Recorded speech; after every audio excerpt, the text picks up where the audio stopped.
누가복음 14장 1절에서 14절까지 말씀을 받도록 하겠습니다. 누가복음 14장 1절에서 14절까지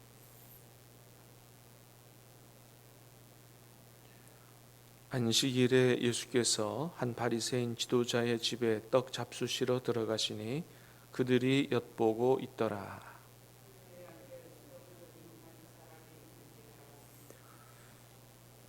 예수께서 대답하여 율법 교사들과 바리새인들에게 이르시되 안식일에 병 고쳐 주는 것이 합당하냐 아니하냐.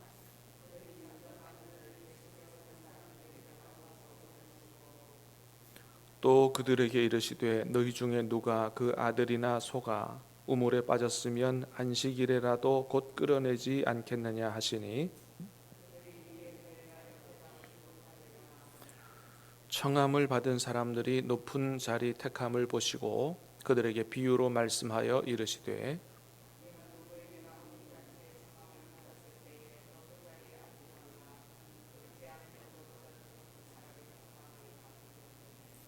너와 그를 청한 자가 와서 너더러 이 사람에게 자리를 내주라 하리니 그때에 내가 부끄러워 끝자리로 가게 되리라.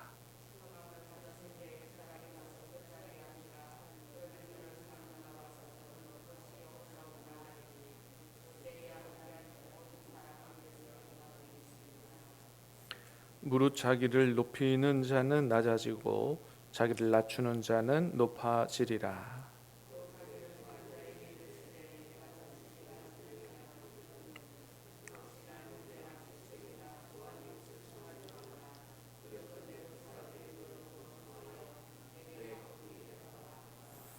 잔치를 베풀거든 차라리 가난한 자들과 몸 불편한 자들과 저는 자들과 맹인들을 청하라.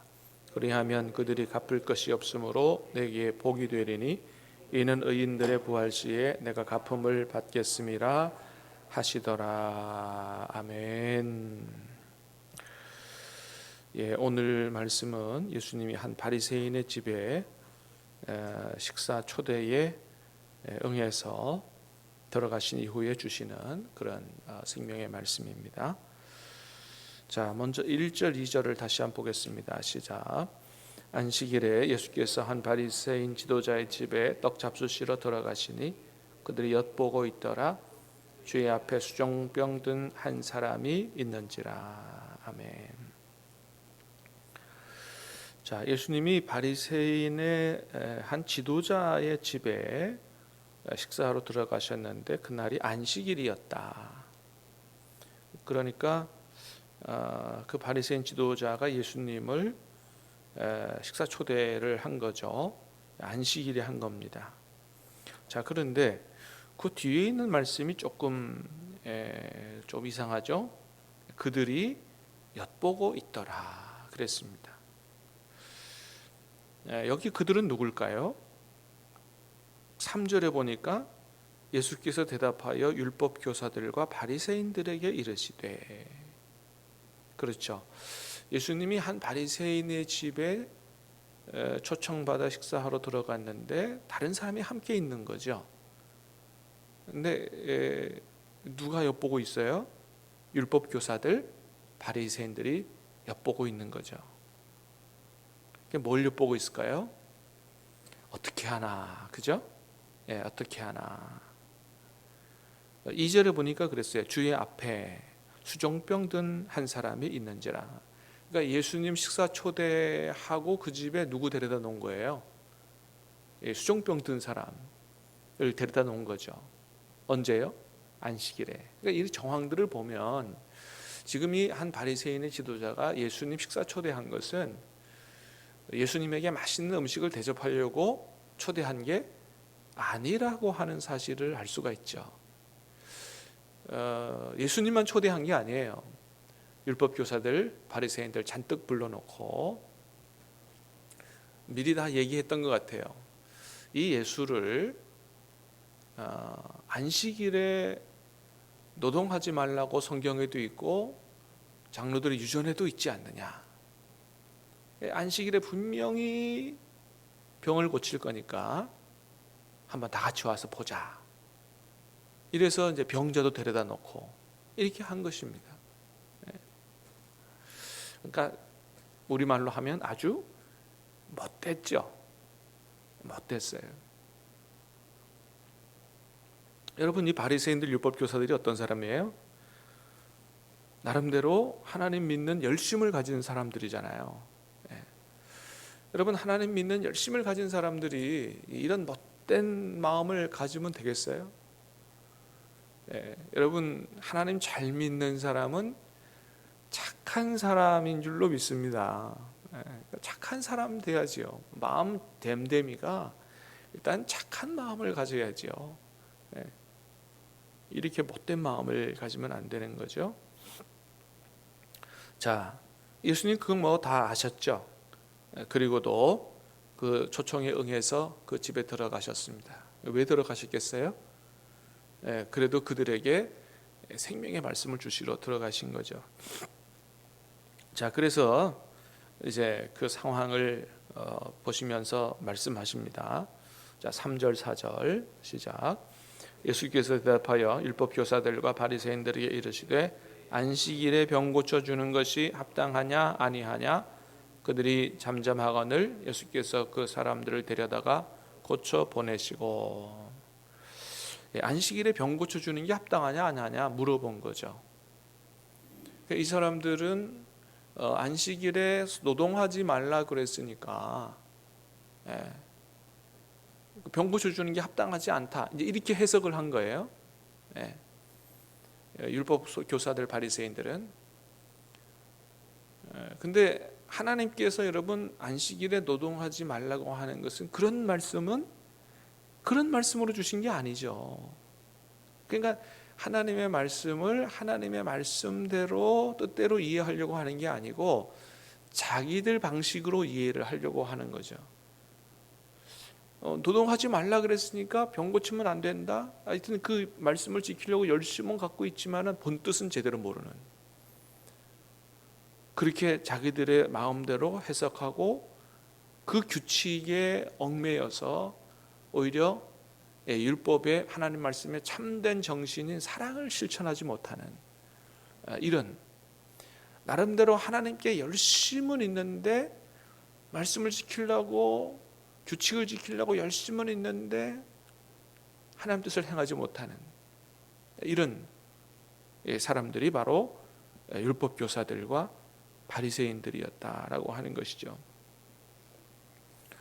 그래서 예수님이 아주 결정적인 말씀을 하시죠. 5절에 보니까 시작. 또 그들에게 이르시되 너희 중에 누가 그 아들이나 소가 문물에 빠졌으면 안식일이라도 곧 끌어내지 않겠느냐 하시니. 말씀하세요. 야, 예를 들어보자. 너희 아들들이 안식일에 물에 빠졌어. 막 죽어가고 있네. 건질래 안 건질래? 그러면 안 건질 바리새인들이 어디 있어요? 내 아들이 죽어가는데. 할 말이 없는 거예요. 할 말이. 지금 이 사람 고치면 안 된다고 니들 생각하지?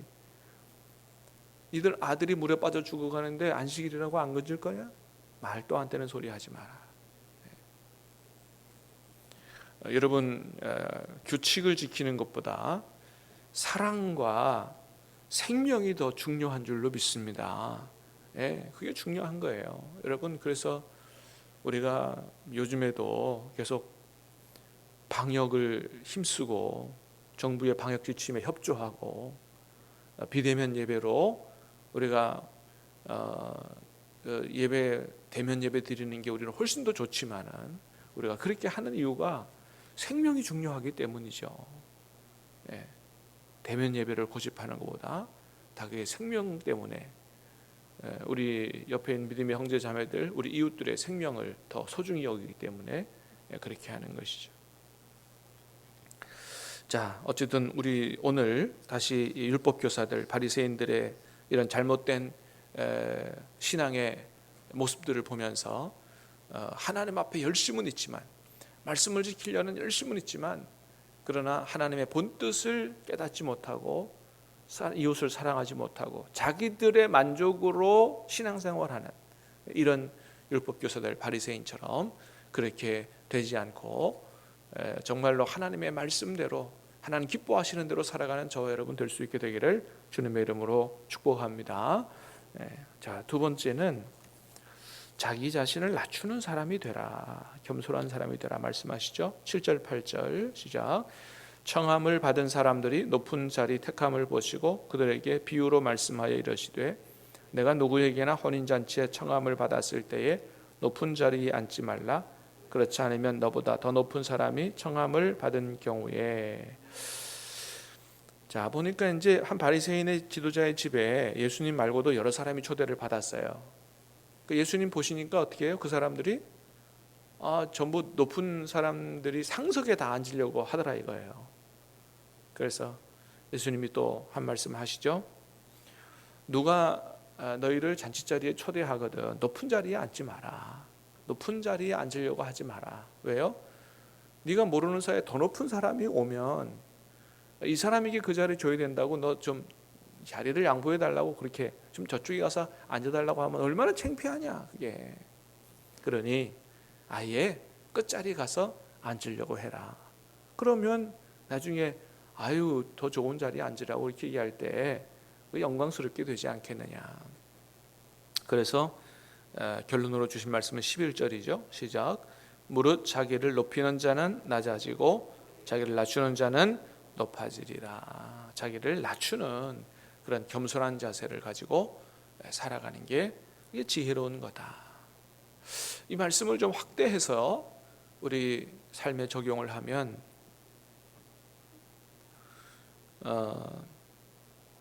낮은 자리로 가서 섬기는 삶을 사는 것이 주님 앞에 더 합당하고 지혜로운 삶이다.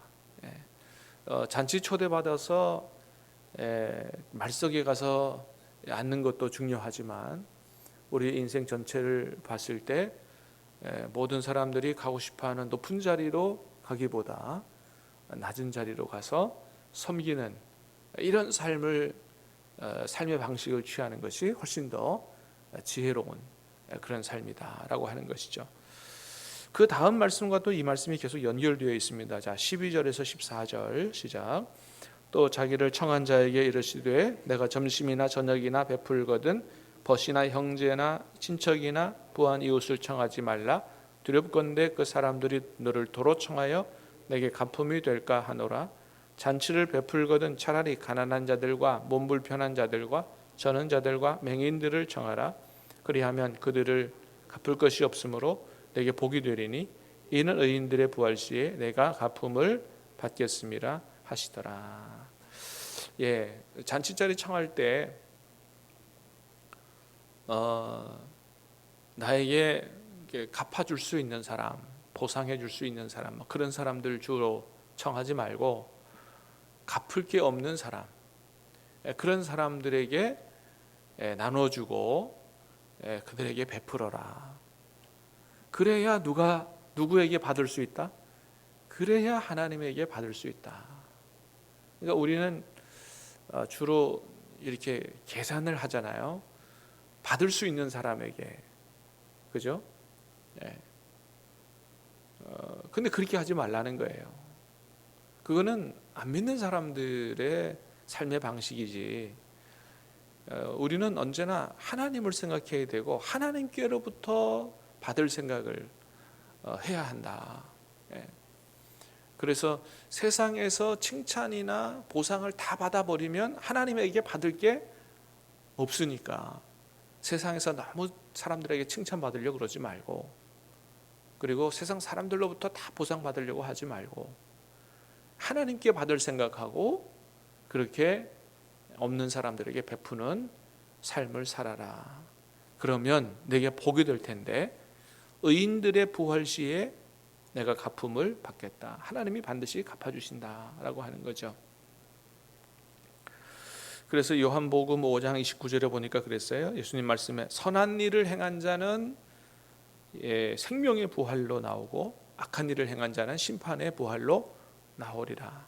부활이 뭐와 연관이 되어 있냐 하면 선한 일을 행했느냐 악한 일을 행했느냐와 연관이 있다는 거예요. 왜 그렇습니까? 믿음은 진짜 믿음은 뭘로 드러나기 때문에? 삶으로 드러나기 때문이다라고 하는 것이죠.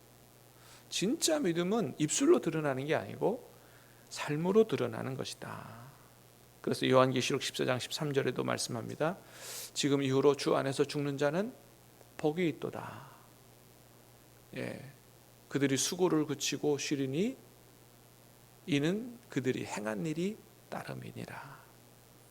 주 안에서 죽는 자가 복되고 한 이유는 뭐예요? 예, 그 하나님의 품에 안기는데 그런 사람은 그가 행한 일이 따른다는 거죠. 구원과 믿음 또 삶이 다 연결되어 있는 것이다라고 하는 것입니다. 사랑하는 여러분, 오늘 찬송했습니다. 주의 말씀 듣고서 행하는 자는 반석 위에 집을 지은 사람이다. 오늘 저와 여러분이 주의 말씀대로 살아감으로 우리의 영생의 집을 반석 위에 잘 지어가는 그런 저와 여러분 될 수 있게 되기를 주님의 이름으로 축복합니다. 기도하겠습니다. 은혜로우신 주님 감사합니다. 오늘 이 아침에도 우리에게 생명의 말씀을 주시고 정말로 우리가 신앙생활을 어떻게 해야 하는지 다시 한번 오늘 말씀을 통해서 깨닫게 하시오니 감사합니다. 하나님 앞에 열심을 갖는 것도 좋고 말씀을 지키려고 하는 것도 좋지만 하나님 정말 주님의 뜻대로 행하는 우리가 되게 도와 주시옵소서. 말씀을 지키는 열심만 있고 그 열심으로 나는 의롭다는 자기 만족에 빠져 살지 않게 하시고 주의 뜻을 바로 분별하게 하시고 정말로 하나님을 사랑하고 이웃을 사랑하는 삶을 살아갈 수 있도록 도와 주시옵소서. 겸손하고 낮은 자리로 가서 섬기는 삶을 살고 보상받지 못할 어려운 사람들, 이웃 사람들에게 마음껏 넉넉하게 베푸는 그런 삶을 살아갈 수 있도록 도와 주시옵소서. 우리 하루의 삶을 전적으로 주님께 의탁하옵고 예수님 이름으로 기도하옵나이다. 아멘.